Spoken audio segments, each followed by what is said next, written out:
noite. Quem assiste um telejornal não imagina o trabalho de preparação de uma notícia, que começa na fase de produção. Hoje, no Videomaker, vamos conhecer uma das etapas finais, a edição.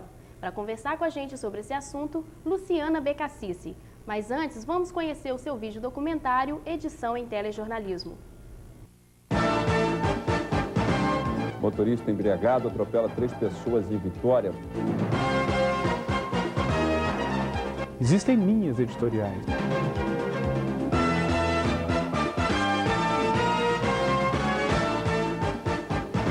A previsão é que a disputa dure 8 dias. Uma edição pode estragar uma matéria com toda certeza.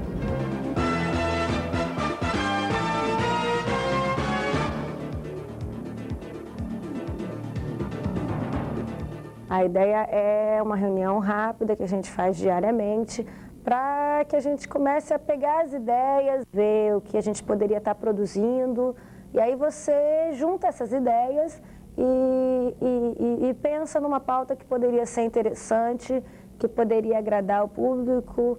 E aí sim, o repórter e o cinegrafista já recebem essa pauta construída. Então, é fundamental que a pauta tenha informações, esteja bem informada, para estar idealizando uma matéria interessante. Se o editor estiver aqui no momento, aí ele também orienta o repórter, dizendo da forma como ele quer que a matéria seja conduzida. Mas quando um assunto é pedido e esse assunto é encaminhado para a rua, normalmente existe uma definição de como vamos abordar tal assunto, né? Para que, de repente, um repórter desavisado não vá para um caminho totalmente diferenciado. Na hora de passar o que vai vir para a edição, que vai ser editado, a gente monta no relatório os offs, as sonoras, geralmente o relatório ele vem separado, vem uma parte só para o off, outra parte só para sonoras e entrevistas, passagem, para facilitar na edição. Porque de repente a história muda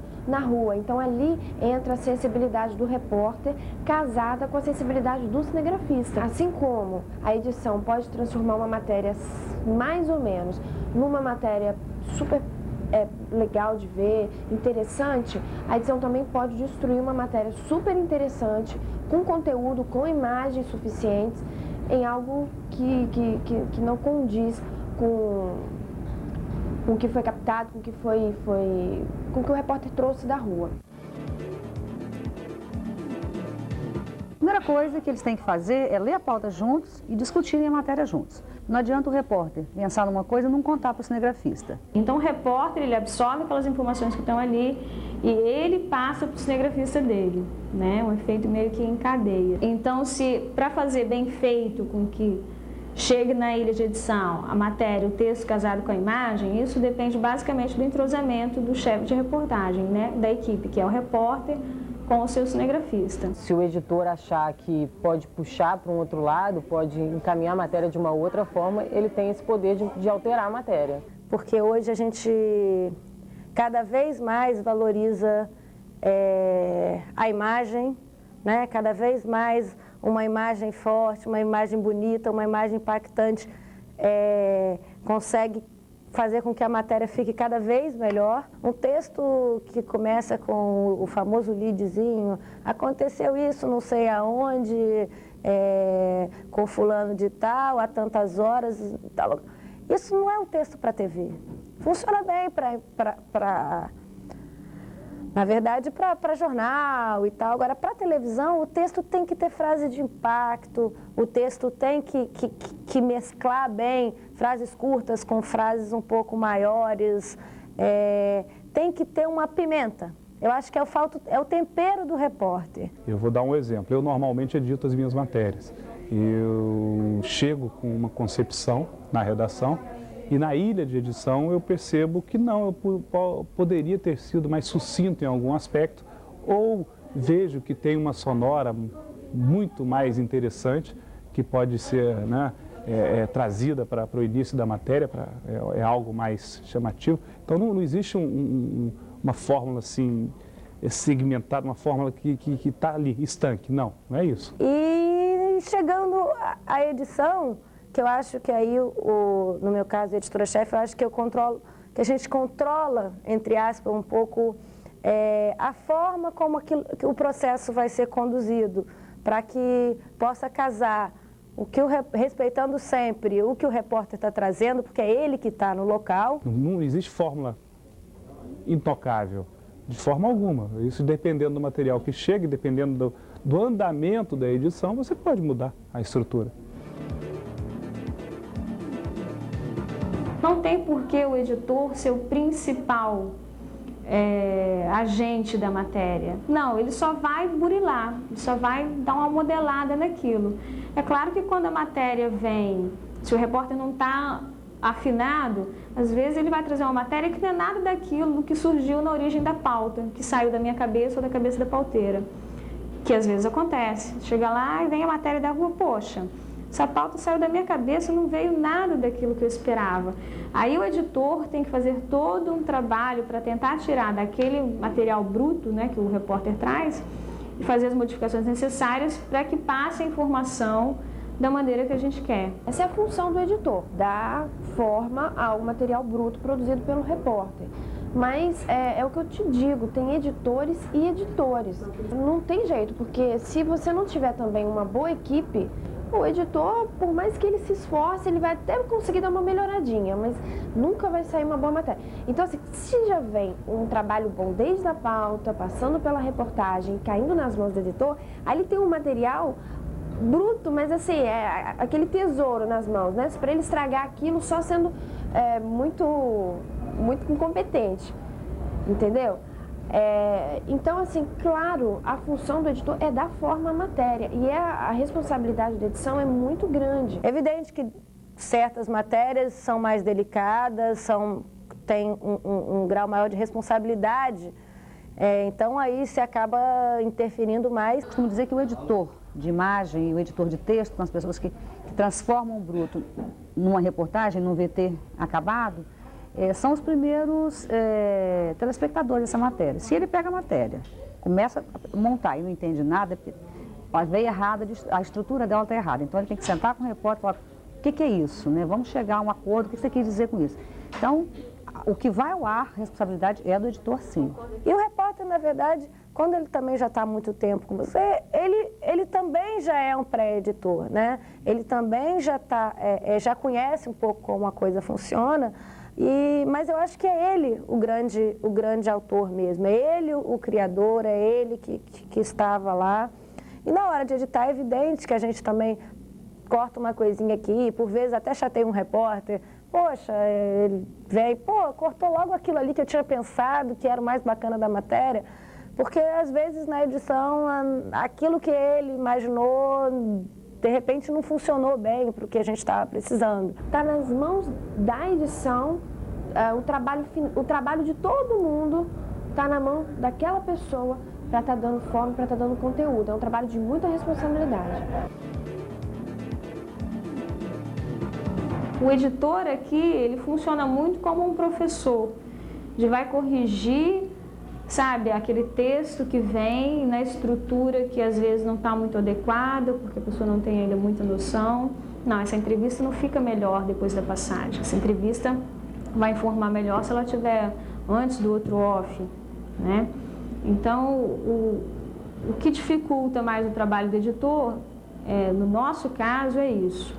Você dá uma limpeza no texto para deixar que não passem erros de português mesmo, que a gente ainda peca muito, e dar uma trabalhada só melhor na estrutura, mas o papel do editor é esse mesmo, né? Já cansei de escrever offs inteiros para o repórter gravar, de condenar o off do repórter e falar assim, grava esse off aqui. Então, agora tem muitos repórteres que não mexem no texto. A gente tem dificuldades até, às vezes, com a produção do texto, mas até com a produção do texto em si, que é uma falha que a gente observa que vem das universidades, um texto deficiente, né? E do que propriamente com a informação. O que atrapalha o serviço do editor? É quando a matéria chega sem uma coerência da rua. É fundamental que a matéria tenha uma lógica. Normalmente o editor não pega o off final, joga para o começo, pega o do meio, joga para o fim. Normalmente não é isso que acontece, às vezes acontece. Às vezes o repórter impactou demais a matéria e as imagens estão meio xoxas, ou ao contrário, às vezes o repórter viu aquilo de uma forma mais branda e as imagens estão maravilhosas e poderia dar um tom mais pesado, mais forte. Então, eu acho que a dificuldade maior está aí, da gente poder casar o que cada um viu, de forma que aquilo ali seja o mais próximo da realidade possível. Agora, se o texto vem com muito erro de português, se o texto vem sem coerência, sabe? Quando você sente que a informação principal está no final, que deveria ter começado de outro jeito, que está sem uma lógica a matéria, isso atrapalha muito a edição. Esse é meio que um tabu no jornalismo, porque a função do jornalista é estar noticiando. Eu estou pegando a minha visão, a visão do repórter daquilo e estou recortando aquela realidade para levar para você que está em casa. Então, existe sempre um recorte. Em todas as empresas, né?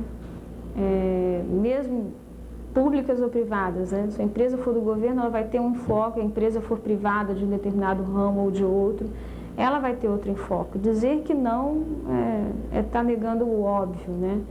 Agora, dentro disso, é claro que a gente usa todos os preceitos, assim, éticos, né? E da profissão que a gente tem que usar. É evidente que em épocas de eleições e coberturas que envolvem muito um tratamento político, né?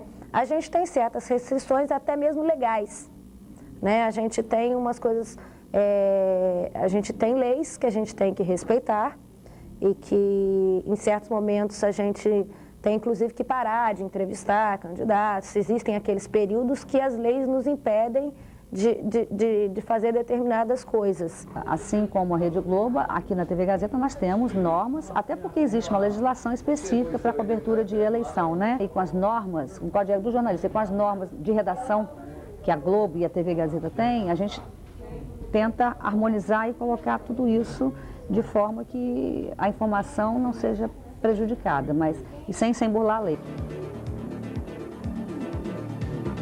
O telespectador, ele não é burro, ele não é mais aquela massa que consome a informação sem raciocinar, sem refletir. As pessoas, mesmo quando têm um nível baixo de escolaridade, elas estão muito mais politizadas, graças aos meios de comunicação também. É sempre importante que as pessoas em casa saibam que aquela é a visão do repórter ou de determinada equipe jornalística sobre aquele fato. Então, nunca é 100% do fato, é um recorte da realidade em tudo.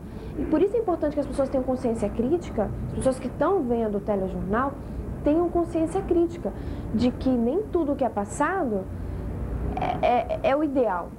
É preciso ler, é preciso se informar, mas é preciso também ter consciência crítica. Isso a gente sente, assim, feedback de telespectador que liga e questiona as coisas, ou seja... Então, nessa medida, a gente sente que realmente, informando de uma maneira mais isenta possível, imparcial, a gente está atendendo o interesse, não que a gente queira formar a opinião para que ela seja a mesma opinião nossa, enquanto profissionais ou da nossa empresa, mas para que eles tenham condições de formar uma opinião própria. Certamente uma edição pode estragar uma matéria com toda certeza. Eu acho que o maior risco que tem na correria, ou né, que pode levar um descuido, é você dar uma informação errada. E qualquer informação errada pode parecer tendenciosa, né? E você prejudica a vida das pessoas, né? Dependendo da informação, você causa danos que às vezes realmente não vai ter como você reverter, mesmo se você der uma correção no seu próximo telejornal, na sua próxima edição, o estrago já foi feito. Pode resultar tendenciosa, confusa e até incompreensível. Porque às vezes você vê uma reportagem no ar, ela começa, termina e você não sabe o que aconteceu. Agora, se o público conseguir perceber isso, assim, o grande público, aquele que está interessado só na notícia, que não tem assim, necessariamente um interesse direto, é porque realmente houve um erro muito grande. Houve um erro ou houve uma manipulação direta mesmo. Na edição você coloca o que você quer ouvir, né? Ou o que você quer passar. As pessoas podem achar que uma matéria é tendenciosa porque ela foi mal editada, tá? As pessoas podem não entender o conteúdo da matéria porque não tinha casamento com imagem e com som. Então eu acho que aí pode ser desastroso demais. A edição está com o trabalho de todo mundo na mão. E se ela estraga esse trabalho, não vai passar por mais ninguém, vai direto pro ar. Aí que é complicado realmente. E também porque às vezes a gente erra também. Eu acho que a gente, como em qualquer profissão, como qualquer pessoa, a gente erra. Então, às vezes, você acha que você está fazendo a coisa certa e depois mesmo engana e depois você mesmo diz, não, poxa, eu podia ter pego aquele outro trecho, ia ser mais interessante do que aquele outro. A gente faz escolhas todos os dias, o tempo todo. Eu acho que o grande segredo aí, eu acho, do bom jornalismo é você acertar no máximo de escolhas que você tem que fazer. Eu acho que o que a gente não pode é fazer isso de forma voluntária. Sabe, a gente prejudicar ou beneficiar qualquer que seja a pessoa de forma voluntária por algum interesse ou o que quer que seja. A dificuldade do editor é o tempo, a gente está sempre contra o tempo. Esse é o nosso grande inimigo. A gente só vai saber o tempo que a matéria precisa quando o repórter estiver na rua. Na verdade, vai depender do que render. Porque a criatividade, ela não tem tempo. Não dá para você colocar tempo na sua imaginação. Então, faça primeiro o seu texto, elabore o seu texto. E aqui na edição, se achar necessário, então eu diminuo essa matéria. Não existe nada estanque. É assim e tem de ser assim. Senão, não é jornalismo. Se as coisas não mudassem, jornalismo é uma coisa que se desenvolve, né? Então, as pessoas e a equipe tem que estar preparada para o imprevisto. O que eu percebo, na realidade, é que há dois tipos de televisão. Uma que tem uma audiência maior, que trabalha com, eu percebo que ela trabalha muito com tempo restrito. Então, esse tipo de televisão, ela nem sempre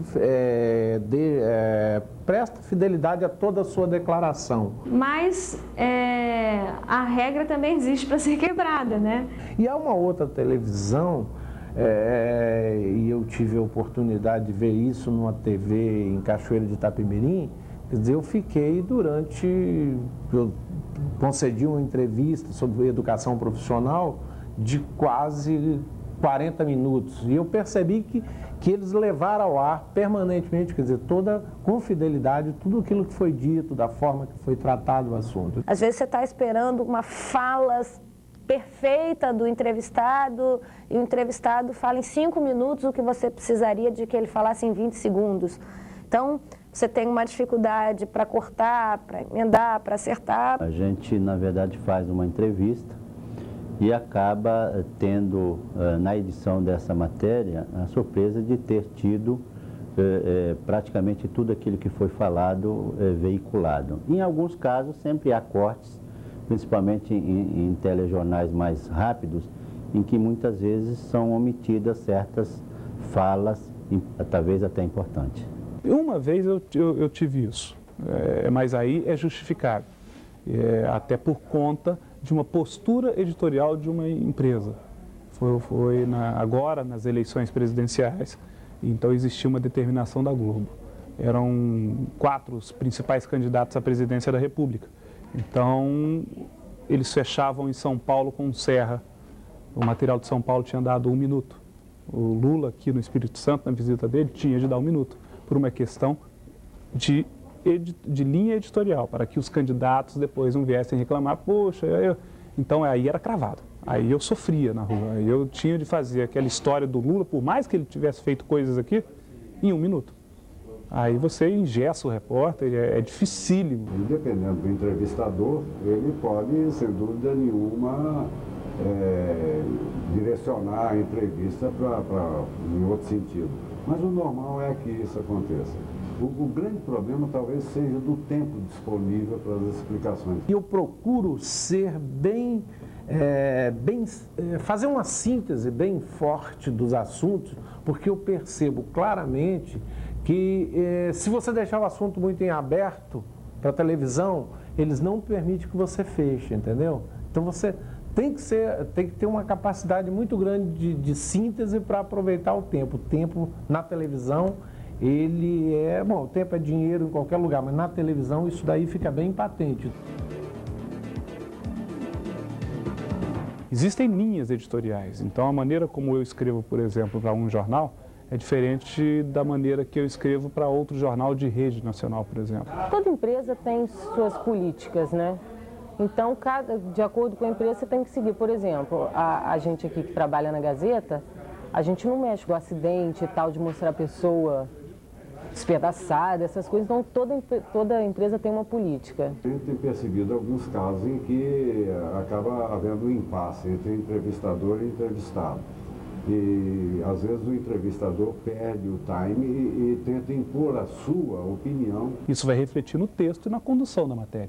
Então, normalmente existe, né, um encaminhamento, existe uma conversa com o repórter, né, e ele já vai com uma ideia, até onde eu posso ir ou para onde eu devo levar essa matéria, isso aí existe. Né? Isso não quer dizer censura, né, porque nesse jornal não entra isso. A gente trabalha com a questão da ética, sempre procurando beneficiar os dois lados, ouvir sempre os dois lados, acho que isso é importante. Depois eu fiquei sabendo que entrou um fato muito mais chamativo, de mídia muito mais forte do que talvez aquele assunto que eu tinha ido tratar. E aí naquele momento me podaram totalmente. O que não pode é você querer fazer uma matéria beneficiando o governo do estado e esquecer dos denunciantes. Então não há limites, não existem limites editoriais. Eu acho que o primordial é ter discernimento jornalístico. É uma coisa que faz a diferença de um profissional, do bom profissional para um profissional medíocre que não vai adiante na carreira. Discernimento jornalístico, saber ainda identificar, parece óbvio, saber identificar o que é a notícia, o que é o principal na notícia. O que no conteúdo da sua matéria pode fazer a diferença para a sociedade que você está passando a informação. Você anota rápido pelo que você ouviu, que é interessante, que funciona ali, e aí depois já vem editando, sabe? Não tem tempo para você escrever o que realmente foi dito e tal. Você tem que ter uma percepção mais rápida, você tem que ter um ouvido ligado o tempo todo. Mas o que eu percebo de todos que estão nas ruas e que vão para a rua pela primeira vez ou estão começando, é fazer a tal da passagem. Né? Que horas que eu entro? O que eu devo falar na passagem? O que merece uma passagem? Em que momento essa passagem tem de ser, né? Tem de entrar na história? Então, muitas vezes o repórter tem dificuldade nisso. E a outra dificuldade óbvia é justamente a estrutura. E por incrível que pareça, às vezes no dia a dia tem profissional que não consegue enxergar ainda o que é isso. Então a gente tem de saber como conduzir, ou seja, como tornar aquela história, por mais simples que seja, interessante. Como tornar a história de um poste que está ali na rua interessante para o telespectador ouvir. Como é que eu vou chamar a atenção? Não de uma maneira apelativa, ter compromisso com a correção da informação, ter compromisso com a verdade, mas contar de uma forma interessante. Porque muitas vezes o repórter tropeça em maneiras mais enfadonhas de se contar uma história e é o tempo que o telespectador tem para mudar de canal. Quando a matéria começa a ficar enjoada, já está enjoada, está começando. Não tem quando distrai, você está vendo a matéria, você olhou para o lado é porque já distrai. Então eu uso essa coisa de telespectador também no trabalho. Assim, já está grande demais. Se eu já estou saindo daqui, estou editando, imagina quem está em casa vendo. Hein? Televisão é conjunto. Eu acho que quando as pessoas não entendem isso, quando as pessoas acham que podem trabalhar sozinhas na televisão, aí sim é criado um grande problema. Quando a pessoa acha que o principal foco é uma determinada área que diz respeito a ela, Aí perde-se o sentido de grupo. Quem sai perdendo é todo mundo. Se um acha que tem mais importância que o outro, é o efeito dominó, cai todo mundo. Porque o meu trabalho está na mão dele, que está na mão dele, que está na mão dele. Entendeu? Eu procuro valorizar o trabalho do jornalista, acho que é um trabalho fundamental, importante. Então, sempre me coloco à disposição para transferir dados, informação e mesmo conceder entrevista, porque eu acho que é um papel fundamental esse papel de informar, né, a sociedade sobre aquilo que está acontecendo na própria sociedade.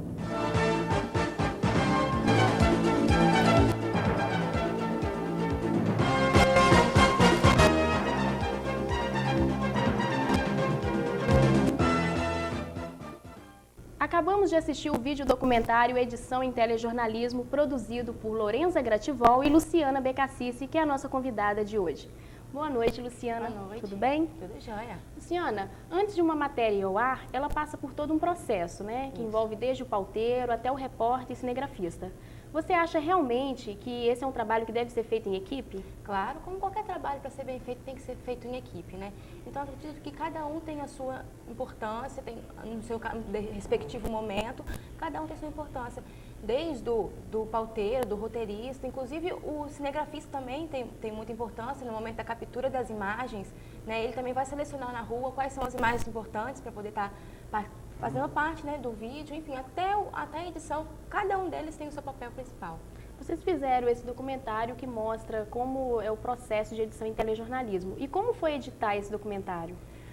Foi complicado porque a gente não tinha muita condição para poder fazer uma edição muito bem feita, também o tempo era muito curto, a gente estava correndo, como o TCC, além do vídeo, a gente tinha que fazer o memorial e outras coisas, mas a gente fez um processo de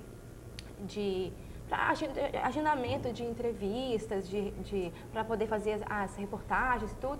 Então, a gente tem que seguir um cronograma. Se a gente não seguir esse cronograma, aí tudo desanda.